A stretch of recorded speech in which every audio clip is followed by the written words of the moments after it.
जय श्री राधे। पूज्य श्री सद्गुरुदेव भगवान के चरणों में प्रणाम। आज पूज्य श्री अखंडानंद सरस्वती जी महाराज कहते हैं,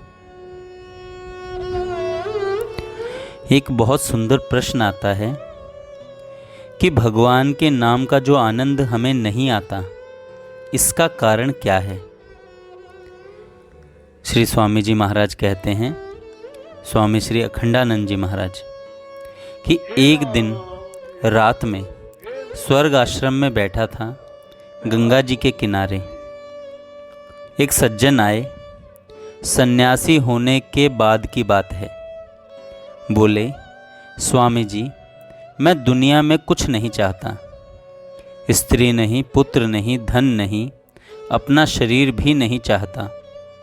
और यदि मुझे विश्वास हो जाए कि मुझे आनंद मिलेगा तो आप आज्ञा करो, मैं गंगा जी में कूदने को तैयार हूँ।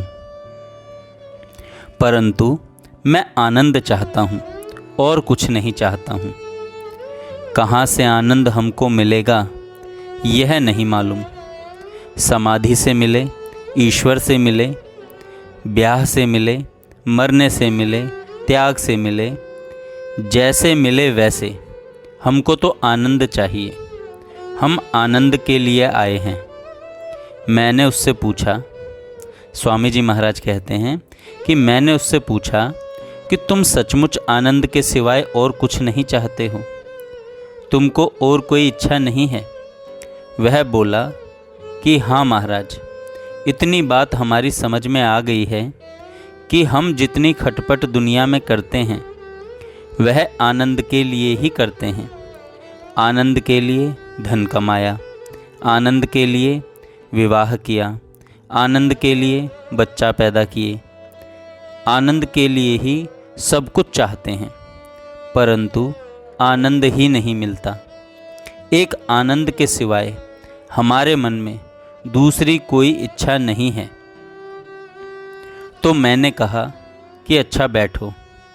वहीं गंगा के किनारे चांदनी रात, बड़ी धीमी धीमी वायु चल रही थी। हमको तो चांदनी का, शीतलता का, गंगा जी की जो मंद मंथर गति में कलकल ध्वनि थी, उसका आनंद आ रहा था। मैंने कहा कि बैठो। वह आसन से बैठ गया। मैंने उससे कहा कि अच्छा अब तुम हमारी एक बात मानो। यह जो आनंद की इच्छा तुम्हारे मन में है, इस इच्छा को छोड़ दो। उसने कहा कि अच्छा। अब मैंने आनंद की इच्छा भी छोड़ दी। उसके बाद उसके शरीर की यह दशा हुई जैसे वह हर्षोल्लास से फूल रहा हो। खिल गया उसका चेहरा और आधे घंटे तक जैसे उसकी आनंद समाधि लग रही हो, बैठा रहा हो। और जब उठा तब किया दंडवत प्रणाम और बोला कि हमको आनंद मिल गया। असल में हमारे आनंद में, हमारी भगवत प्राप्ति में यह जो इच्छाएं हैं, यही बाधा डालती हैं। यही इच्छाओं की परिधि है, इच्छाओं का बंडल है। आप नाम का उच्चारण कीजिए। नाम नाम नाम नाम। नाम के सिवाय रूप की भी इच्छा न हो, नाम के सिवाय समाधि की भी इच्छा न हो, नाम के सिवाय वैकुंठ की भी इच्छा न हो। यह जो इच्छाहीन नाम है, असल में यह नाम परमात्मा की सबसे सन्निहित उपाधि है। रूप तो पृथकता भी कर दे, स्त्री अलग है, पुरुष अलग है, दोनों पंचभूत के हैं, लेकिन रूप के अलगाव से दोनों अलग हो गए हैं। परंतु नाम रूप के समान पृथकता की स्थापना नहीं करता। एक व्यक्ति के 2 नाम भी 10 नाम भी हो सकते हैं। नाम नाम नाम। और देखें, आप परमानंद का उदय होगा। असल में नाम ही परमानंद है। इच्छाओं के कारण जब हम नाम से कुछ पाना चाहते हैं तब नाम कहता है मैं तो इनके घर में बैठा हुआ हूँ और ये दूसरे को चाहते हूँ, और ये दूसरे को चाहते हैं, ये हमारा तिरस्कार कर रहे हैं। बस इतनी सी बात है, केवल इतनी सी बात है कि नाम आपकी जीभ पर, नाम आपके कंठ में, नाम आपके हृदय में, नाम आपके सिर में, और आप देख रहे हैं कहाँ? देख रहे हैं आप 1 घंटा बाद, 6 घंटा बाद, 1 मील दूर, 6 मील दूर देख रहे हैं आप दूसरे की ओर। और नाम नरेश, नाम भगवान, नाम ब्रह्म आपके हृदय में बैठा हुआ है। जिसका नाम ले रहे हैं वह प्रकृति के गुणों से परे है कि नहीं? आप सोचिए, देखिए, असल में नाम के पेट में क्या है? आप किसका नाम ले रहे हैं? जिसका नाम ले रहे हैं वह प्रकृति के गुणों से परे है कि नहीं है? यदि प्रकृति के गुणों से परे नहीं है तो भगवान नहीं है, और यदि प्रकृति के गुणों से परे है तो वह भगवान है। आप जिसका नाम ले रहे हैं वह क्या प्रकृति का विकार है? आप जिसका नाम ले रहे हैं वह क्या प्रकृति है?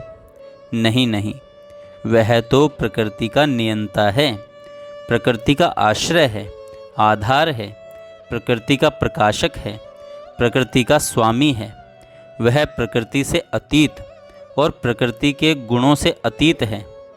आपके नाम की वृत्ति जब उसमें गई तो निर्गुण गुणातीत का नाम होने के कारण यह नाम गुणातीत हो गया, और यह न केवल तम और रज को बल्कि सत्व गुण को भी मिटा देगा।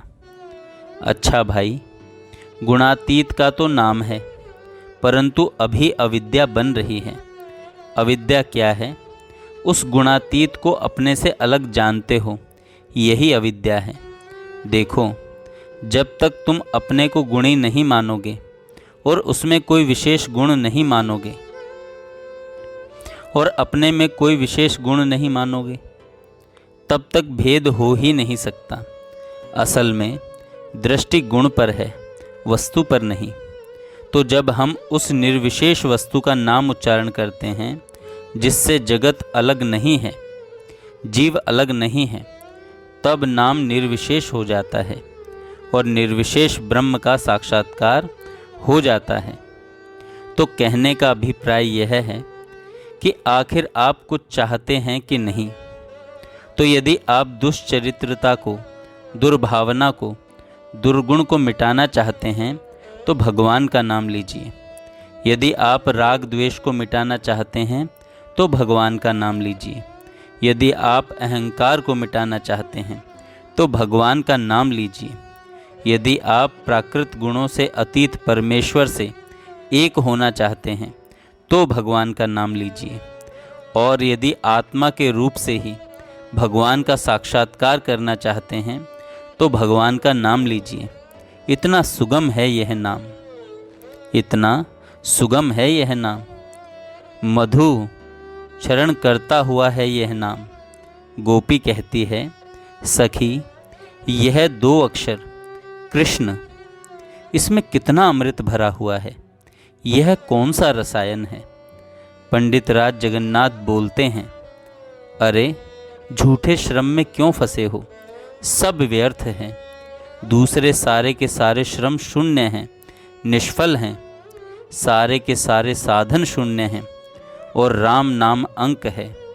बिना अंक के शून्य की कोई कीमत नहीं होती। श्री कृष्णेति रसायनम रसय रे, अरे पियो, छक छक कर पियो। इसमें पैसा लगता नहीं, इसमें अन्न देना नहीं पड़ता, इसमें घर छोड़ना नहीं पड़ता, इसमें पति पत्नी से विमुख होना नहीं पड़ता। घर में बैठे भगवान का नाम लो, रात में लो, दिन में लो, सोते लो, चलते लो, बीमारी में लो, आराम में लो, पवित्रता में लो, अपवित्रता में लो, जहाँ तुम हो वहाँ नाम है, जहाँ ब्रह्म है वहाँ नाम है। इस नाम का उच्चारण करो, यह रसायन है। तुम्हारे सब दुखों की यह दवा है, सब शोकों की यह महाऔषधि है। यह सब शोकों की महाऔषधि है। एक नाम, केवल एक नाम विश्वास नहीं होगा आपका जल्दी, हम जानते हैं। विश्वास नहीं होगा आपका जल्दी, पर हम जानते हैं। अरे कोई ऐसा समय था जब मुझे भी विश्वास नहीं होता था। एक पाप का प्रायश्चित 12 वर्ष का हमने पराशर स्मृति में पढ़ी थी। गांव में जब किसी के गाय बैल मर जाते थे तो हमारे वंश से प्रायश्चित पूछने लोग आते थे। उसमें प्रायश्चित लिखे हुए हैं, और खूंटे से बंधी गाय मर जाए तो उसका क्या प्रायश्चित होता है। सांप काटने से मर जाए तो क्या प्रायश्चित होता है। तो वह पराशर स्मृति मैंने पढ़ी थी। एक पाप का 12 महीने का प्रायश्चित धरती पर सो, एक समय भोजन करो, अमुक अमुक तीर्थों में घूमकर प्रायश्चित करो। परंतु जब हमने नाम की महिमा को पढ़ा, विश्वास ही न हो। जिसकी वाणी में एक नाम प्रविष्ट हो गया, बुद्धि से जिसने एक नाम का अन्वेषण किया, अनुसंधान किया, जिसके कान में एक नाम पड़ गया, वह वाणी में आया हुआ एक नाम, बुद्धि से अन्विष्ट एक नाम, और कर्ण रंध्र में अन्विष्ट नाम, केवल एक नाम, जल्दी विश्वास नहीं होगा। बात समझ में नहीं आएगी, साधारण लोग इसको नहीं मान सकते। वह केवल एक नाम सारे पापों को भस्म कर देता है और देह को शुद्ध सत्वात कर देता है और निर्दोष निष्कलंक निर्मल आत्म तत्व का साक्षात्कार करा देता है। जय श्री राधे। जय श्री राधे। पूज्य श्री सद्गुरुदेव भगवान। जय श्री राधे। पूज्य श्री सद्गुरुदेव भगवान के चरणों में प्रणाम।